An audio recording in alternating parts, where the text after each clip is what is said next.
చిత్తూరు జిల్లా పుంగనూరు పట్టణ కొత్త ఇండ్లు వద్ద అయాన్ టీ పాయింట్ నందు కొందరు దుండగులు చోరీకి పాల్పడ్డారు.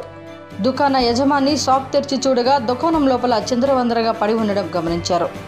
శనివారం రాత్రి గుర్తు తెలియని దుండగులు షాప్ వెనక వైపు డోరు స్క్రూలు తొలగించి దుకాణంలోకి ప్రవేశించి 3,000 రూపాయల నగదుతో పాటు 13,000 రూపాయల విలువ చేసే సరుకులు దొంగలించబడ్డాయని దుకాణ యజమాని రియాజ్ తెలిపారు. ఈ ఘటనపై బాధితుడు పుంగనూరు పోలీసులకు ఫిర్యాదు చేశాడు. ఘటనపై పూర్తి వివరాలు పోలీసుల్లో తెలియాల్సి ఉంది.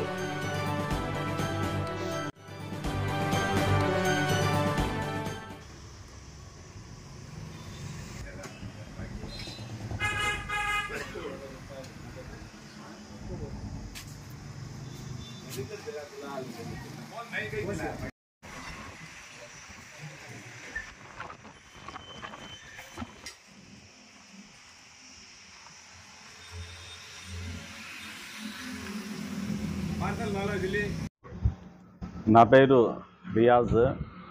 మదనపల్లి రోడ్డు హోండా షోరూమ్ ఎదురుగా అయాన్ టీ స్టాల్ పెట్టుకొని నేను జీవనం సాగిస్తూ ఉన్నాను.